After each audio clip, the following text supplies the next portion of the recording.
Hello and welcome to the Monsters, Myths, Mayhem podcast, the show about monsters, the myths behind them, and the mayhem they would cause in the modern day world. My name's Silver. I'm one of the hosts, and our other host is... Chaotic. This week's episode is going to be about Cerberus or Cerberus. What do you know about the Cerberus? A lot, and yet not enough. I know that he guards the underworld to make sure that no nightshades come out. Nothing escapes, nothing enters that shouldn't be. He also is three-headed dog, and I know that some myths have him as like he's got snakes and like he's got like a dragon tail and like stuff like that. But classically, he's usually the three-headed dog. He has venomous saliva in some, and he takes a preference to Persephone, goddess of spring / queen of the underworld, and Heracles had one of his 12 whatchamacallits there. Labors. Yeah, labors. He had to take Cerberus and present him, and then that was like one of his only labors that survived. Like he like allowed to be like a safekeeping, and then gave it back to Hades. I'm trying to think. I know that there's a lot more, but of course, and he the river in which he helps protect in the underworld is also, I think, the Acheron River. So I thought it was the River Styx. River Styx is not his river. He gives allowed to patrol it. Yeah. There's patrolling rivers, but his main river he resides at is Acheron River, I believe. I did not see that part, so that's some new knowledge for me too. But you are right, Cerberus. He's also known as the Hound of Hades because he's Hades' puppy. Cerberus's parents are the legendary Typhon and Echidna, which are said to be the father and mother of all the monsters.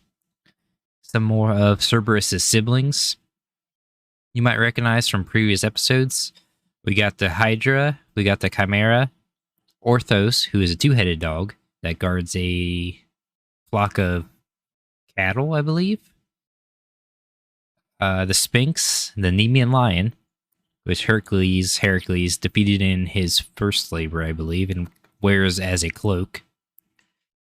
The Caucasian eagle, the Chromian sow, the Colchian, I'm probably mispronouncing that, Colchian dragon, Ladon, and Scylla, as well as the Gorgons are Cerberus's siblings. Cerberus's description, I'm going to be using Cerberus instead of Cerberus since that's the main name pronunciation that a lot of people know of. But his description varies by the age. A lot of the older depictions of Cerberus have him as more monstrous. Whether it's it's usually all three-headed dog, but sometimes they add, like you said, the snakes to him, where his hair is snakes. I'm not sure if that means he has like 4,000 little tiny snakes all over his body. I think that in most it says that the hair is like a circle, like a mane. It's almost like a mane on him. Kind of like the Gorgons. Yeah. And Echidna, I think, also has that. But then they say he has a serpent's tail, some of them, or a dragon's tail. Some give him the heads of lion, or a single lion head, and 2 dog heads. The heads also vary. Some accounts at first gave him 100 heads, which I think they just decided that was too many heads, because then they decided, let's cut it down to 50 heads. And some of the authors put them at 50 heads. Then it suddenly got down to 3 heads, and 3 heads is where it stuck. 3 heads is much better than 100 of those heads just barking at you. That's a lot of mouths to feed. But I guess if it all goes to one body, would it matter how many mouths you feed? I mean, probably not, but like still, could you imagine 100 of that huge-ass dog barking? Yeah, that would... Caverns wouldn't do well. Sometimes they give him a snake neck too, so where his necks are like snake necks, but he has dog head. Oh, that's scary. Another traits that he has is that the Cerberus has 3 tails and 3 bodies. I'm not sure if that means he is conjoined at the legs. He still has 4 legs, but 3 bodies and 1 tail. Or he's kind of like a swarm of rats tied together into a ball where it's 1 tail and then 3 bodies, and they're just conjoined at the tail. Or if it's just 3 just separate dogs. I kind of picture it's one big dog with 3 stomachs.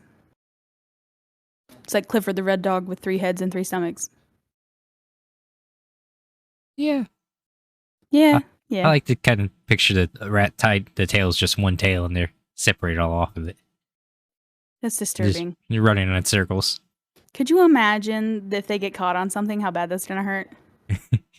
They're probably used to it. There's nothing in the underworld to actually get caught on, though. There's no trees. There's a lot of rock. Yeah, but he stands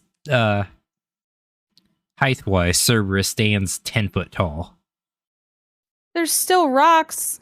It could still happen. He's usually black in color. Sometimes he has fiery eyes, where his eyes emit fire. Some stories also give him the same ability as Medusa, where if he looks at you, you turn to stone. Badassery, yes. His mouth has 3 tongues in it. So 9 tongues. And he has like super hearing. But I don't think he's the highest really on intelligence. But he's super loyal to Hades. There's one story I heard about how Hades got Cerberus that kind of contradicts some other ones. As in, the story was that Echidna just had Cerberus, and Persephone showed up at the lair, and Persephone said, Echidna, I heard you just had another child. The gods have decided that you need to give up this child. I have come to take it. And Echidna kind of hesitated, but then Persephone said that it's either we come, you just hand her over, or Zeus will come. So Echidna ended up handing over Cerberus to Persephone. Which that kind of contradicts another story, as in when Persephone came down to the underworld, she met Cerberus. So it's like a kind of a contradictory story. There's a lot of 3s related to Cerberus as well. Well, 3s in Greek mythology in general. Because, do you know? Okay, so, really quick. Do you know what Poseidon's main identifying weapon is? Or item? Trident. Okay. Do you know what Zeus's is? Lightning bolt. Okay, is there anything special about the lightning bolt? In what way? It's Zeus's lightning bolt is usually referred to as a 3-forked lightning bolt, a tri-forked lightning bolt, Oh. because it has the 3 zigzags. Oh, that makes sense. And what does Hades have? I feel ashamed right now. Cerberus. Yes, yeah, he has Cerberus, which is I'm like, what's his weapon? Hades' main weapon is Cerberus, a 3-headed puppy. I keep calling him a puppy. I know I probably shouldn't. But it's how today's culture sees Cerberus because of how he's been depicted as... He used to be really fierce back in the day, but now people just see him as a goofy 3-headed puppy that the heads sometimes argue with each other. Even in Harry Potter, Hagrid has a Cerberus that he names Fluffy. We should definitely see him as a puppy. He's a puppy that deserves love. Yeah. Do you want to kind of go on to a story now? Do you know the story of Hercules' 12th labor? I know like the main storyline of it, but not like hella details or anything. I was just going to go over a little bit about what I remember about the 12th labor of Hercules. Yeah, go ahead. I'll fill in anything that I know in between. He was on his 12th labor, and his 12th labor was to go bring Cerberus from Hades to his cousin that he was doing all the labors for. Right, right. He goes and he finds the entrance to this underworld inside of a temple. Underneath the temple, and there was a ceremony that he went through in order for him to actually go down to the underworld. And during this ceremony, a statue of Persephone comes to life. And she pretty much told Hercules, hey, do not take anything from Hades. It will not end well. Hades will do favors if you ask him. So Hercules, then she went back up, turned back into stone. The ceremony was over. Hercules went down through this little cone or little tunnel in the back of this temple underground and ended up in the underworld, where he's seen, Charon, Acheron. yeah, the ferryman from the river Styx. Oh, yeah. I'm probably close. I just don't remember off the top of my head.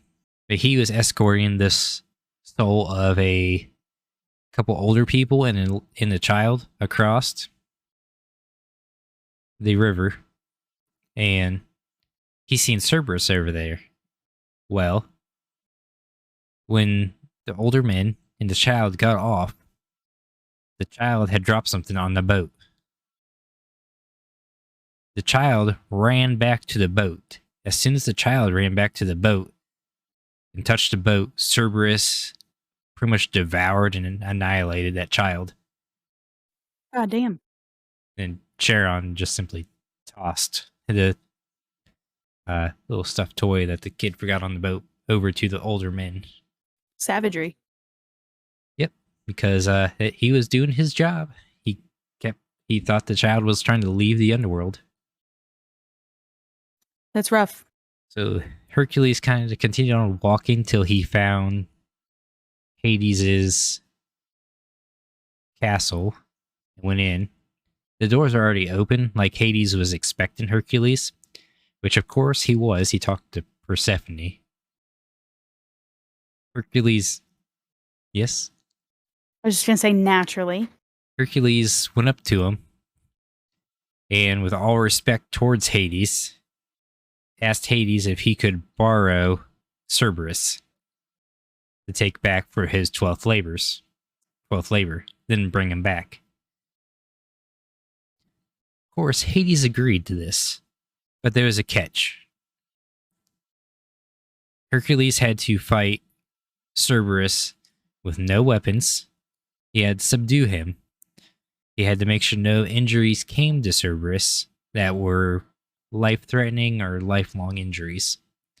And that he was to eat no mortal food because it upset his stomach. Aw, such a good dog owner.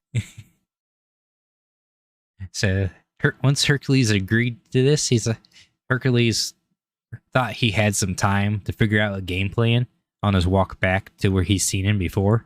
But Hades just kind of snapped his fingers and transported Hercules right there in front of Cerberus. Wow. So it was go time. Hercules then, instinctively, he looked for a weapon, but then remembered that he was not allowed to use weapons. But ended up subduing Cerberus in a wrestling match where he was, in order to subdue him, he ended up grabbing him and going into the river and holding him under and stuff till he kind of got tired out. Then he drug him up onto the bank and got him tied up with a rope in order to lead him out. He went up towards the exit, and Cerberus kind of did not want to leave. He's never left the underworld before at this point. So he was frightened of leaving in the daytime because he's never seen daylight. So once Hercules got him shoved throughout the hole and seen the sunlight, the sudden sunlight made Cerberus sick. where his drool, like you said, his venomous drool, poisonous drool, started splashing all over the earth.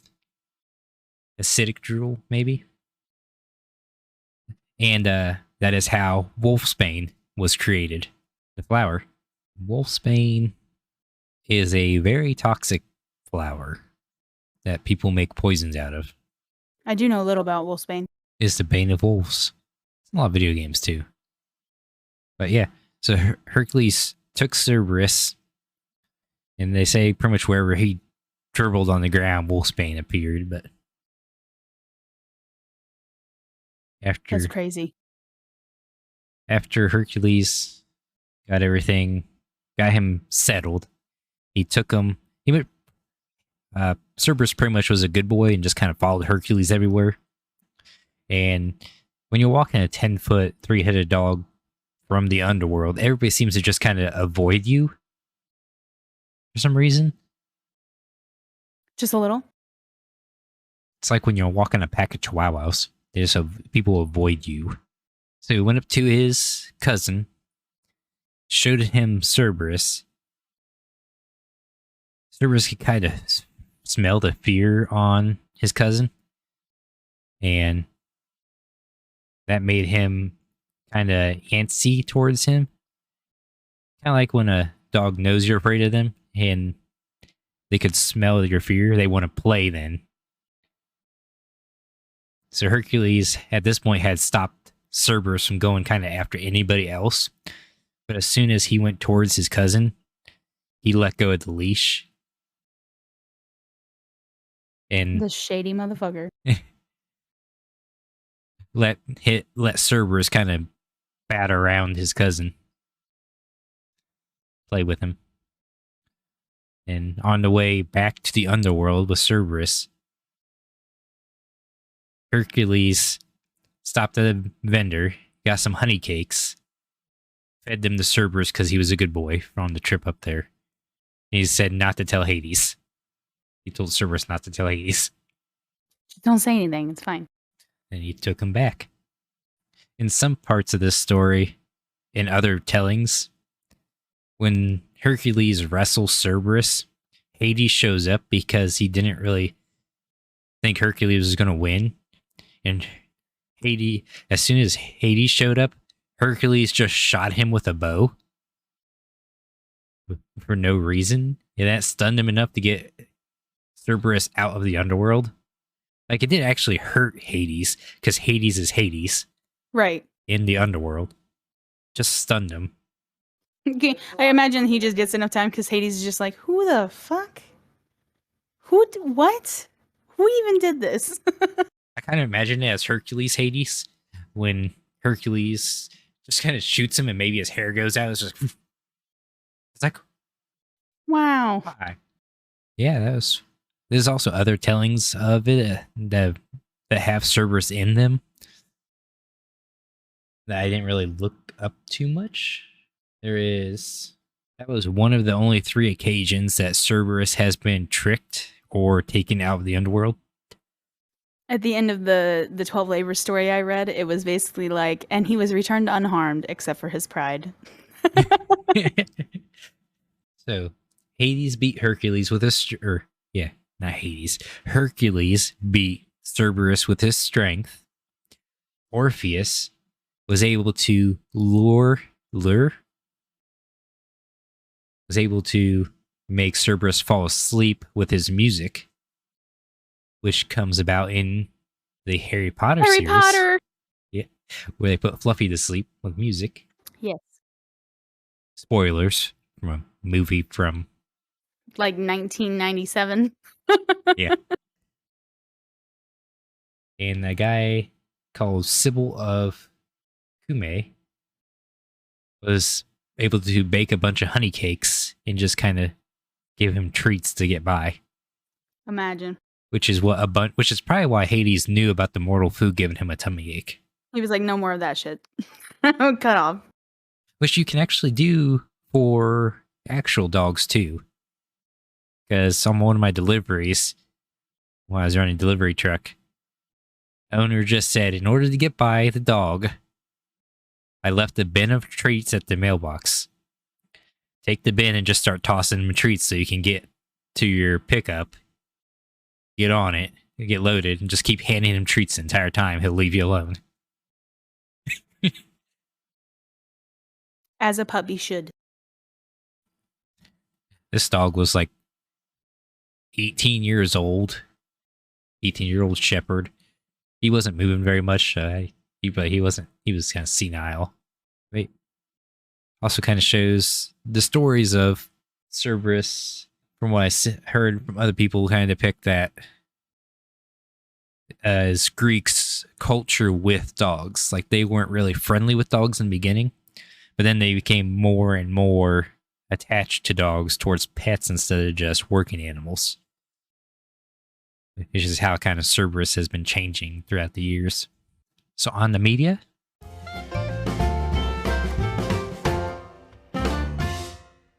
So we talked a little bit about Harry Potter and Fluffy. But Cerberus is an iconic image now for a lot of businesses use Cerberus. There's lots of Cerberus in anime, TV shows, anything mythology based. Usually Cerberus comes up. Like we got the game Smite. Cerberus is in Smite. So earlier, Harry Potter. They got a Squishimals now, a Cerberus Squishable. Squishimals. What are those called? Squishamelons? Squishables. Squashmallows. Yeah. Squashables, yeah. I believe he is in Yu-Gi-Oh cards. He's in D&D as like a homebrew monster, really, but he's in there. I think older versions have actual versions of him. I believe Cerberus is probably in the God of War series as well. It's been a while since I played those games. Surprisingly enough, there's not many podcast episodes about the beast himself. That's very surprising. He's a very easy character or like lore to speak on. He is. That he is. There's, I think, only like 2 or 3 episodes maybe about him. 4 now, counting us. Wow. But there's a lot of songs and bands who go by the name of Cerberus or something with Cerberus. I don't know if they're necessarily talking about the same Cerberus. Was he in Percy Jackson? Our usual go-to mythical Greek god movie? No, it doesn't appear that he's in the movies, but he is in the books. Because he's in Lore Olympus. He is in Lore Olympus.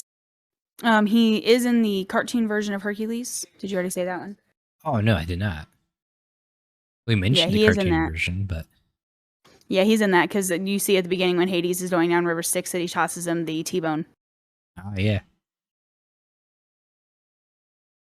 He feeds his puppies raw meat because they're carnivores. Before we get off of the media thing, one of the biggest... one of the coolest things I've read on a Cerberus lately is I am currently reading the Zodiac Academy, which is a book about Fae, and they have orders. So, like, some of them have shifting orders, like werewolves. Some are like vampires, like parasitic orders, stuff like that. And one of the shifting orders is a Cerberus, and the Cerberus is like the big bad protector of like the kingdom. Like he keeps, like whoever is the Cerberus shifter is usually like the guard to the king or queen that's currently on the throne, stuff like that. Yeah. And that his bite and like venom and just saliva and drool and like any of his blood is all poisonous, so none of the other orders can actually mess with them. Does this book, do these shifters, are they actual humanoids and they turn into these beasts? Do they turn into amalgamations of like a combination of them? Like does a man just gain 3 heads when he shifts?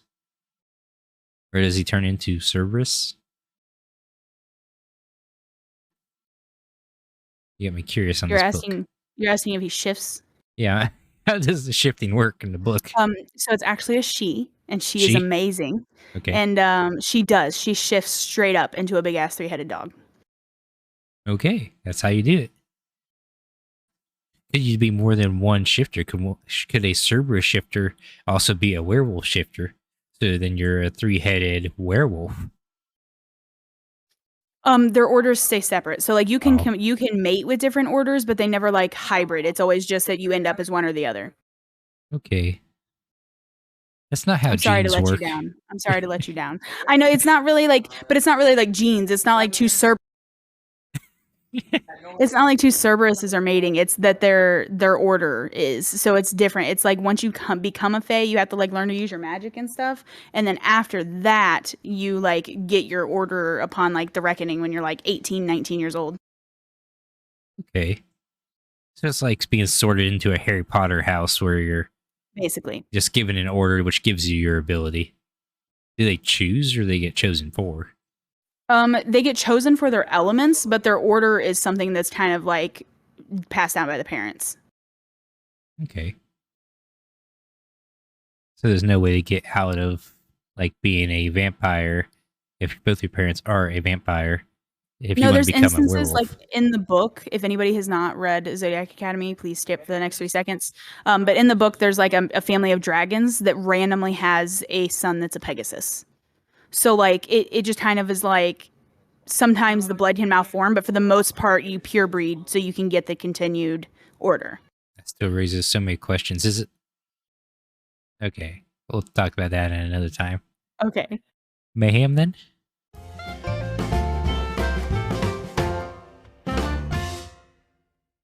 I would like to think he would only cause mayhem to those who deserve it because I would definitely be petting that puppy. I agree. I think that whatever he guards, he'll tear you apart. But if he's not on guard duty at the moment, Free puppy cuddles. oh yeah, because Hercules had no issue with him when he wasn't guarding the river. He just kind of tugged him along. But of course, Hercules also had super strength and impenetrable hide, and But he was also like, he had gotten permission from his owner. yeah. Well, what if let's say Cerberus is a breed of dog, not just a single Cerberus? So people actually went and get Cerberuses, and they don't train them right. Then I think mayhem would probably come in a lot more. Because I think if you get bit by your own Cerberus, you're pretty much done with his poisonous saliva. Venomous saliva? Yeah. Venom injects into you, poison you gotta drink. I mean, he's both, though. I would imagine to be poison technically because it's not an injection, it's like a drool. Imagine how much kibble you'd have to go through. Imagine he'd shed very much though. I don't think so. Besides maybe snake skins, if all 400 of his snake skins started shedding at the exact same time. That's something we never talked about with Medusa. Does her snake shed? I would imagine they have to as she gets older, like her hair grows, like the snakes grow. Yeah. That would leave a bunch of stuff just everywhere. Lots of snake shed just everywhere. Imagine that wouldn't be very comfortable for Medusa or for Cerberus. How often do snakes shed? I have tortoises. They don't shed. Well, they do a little bit. Well, Luna sheds like every 3 weeks. I say it's about like that then, as they're growing. Probably less when they're more full grown. You wouldn't have hair, you just have snake skins all over your house. Could you imagine her being on her time of the month and shedding? She'd be pissed. Oh, yeah. Yeah, but I don't think you'd have to worry about people anyway with Cerberus attacking. I imagine he'd probably go after bigger game like cattle. If someone let one loose in the wild. I agree. Mayhem wise, low but high local damage. Like your standard runaway dog. If your dog could petrify people with stairs and add snakes and venom. Not much on really mayhem wise is coming to mind. He just wouldn't. I mean, he would cause mayhem to those that deserve it, whoever he's guarding or whoever got him or whatever. But I don't think that he gets the same rep as pit bulls. Yes, I agree. Like they think he's all big, scary. We could sit here and talk about the mayhem that he could cause. I mean, if he was a standard breed of dog, I mean, any dog has a chance to bite or hurt. But as long as he was raised by the right owner he was guarding, I think he'd be fine. Yeah, well then, guess that's gonna be all for the mayhem. Let us give our shout outs to our patrons.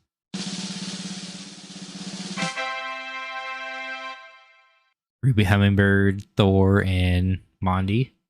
Don't believe there's any more. Our Patreon is in the link below if you're looking to support our show and help us grow. leave a like, review. It does help people see us. Share it with your friends. We very much appreciate. Don't spam streamers with it. They don't appreciate that, except Chaotic. Just in Chaotic's chat, please spam that. The other links down below we got in the notes is for our shirts. We got shirts available through... It's through Etsy by a shop named Nerdy Rags. Chaotic's stream is also linked down below. Go visit her. I'm working on some new merch as well, so it's gonna be good. You go annoy her on stream. She likes being annoyed. She plays DBD a lot. Go look for DBD lore. Surprised there's no Cerberus in DBD. I would literally always sacrifice myself. What if they changed the horse to Cerberus? That'd be neat. You got anything special coming up next week on the stream? We do not next week on stream, but watch out for August 21st. We have a DBD tournament coming up, 1v1 tournament. So we're going to be having a lot of fun there. There'll be a charity on there. But nothing super unique coming up this next week that I can think of. Would you like to roll your outro? Yes. Join us again next Monday on Monsters, Myths, and Mayhem, found on Apple Podcasts, iHeartRadio, Spotify, and Anchor.fm. Silver and Chaotic talk about how monsters and myths came to be and how they'd be received in modern-day society. Follow, like, and subscribe to support. Also find the podcast on Twitter and Discord with the links below to keep up to date with the newest merch and activity. Besides, who knows what mayhem we will get into next. Oh, yes. If anybody's interested in D&D, we also play D&D in the Discord on every other Saturday. Yes, very fun. It's not this Saturday, so when they listen to it, it'll be that Saturday. So this following Saturday, please come see us. We like to chit, chat, talk, and teach new players how to play. Old players how to cause chaos. Anyways, roll the music.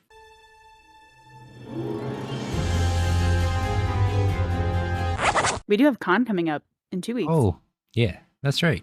If anybody's going to Matsuri Con, we message us on Discord. Now let's roll the music. Take 2. Take 50. It's fine.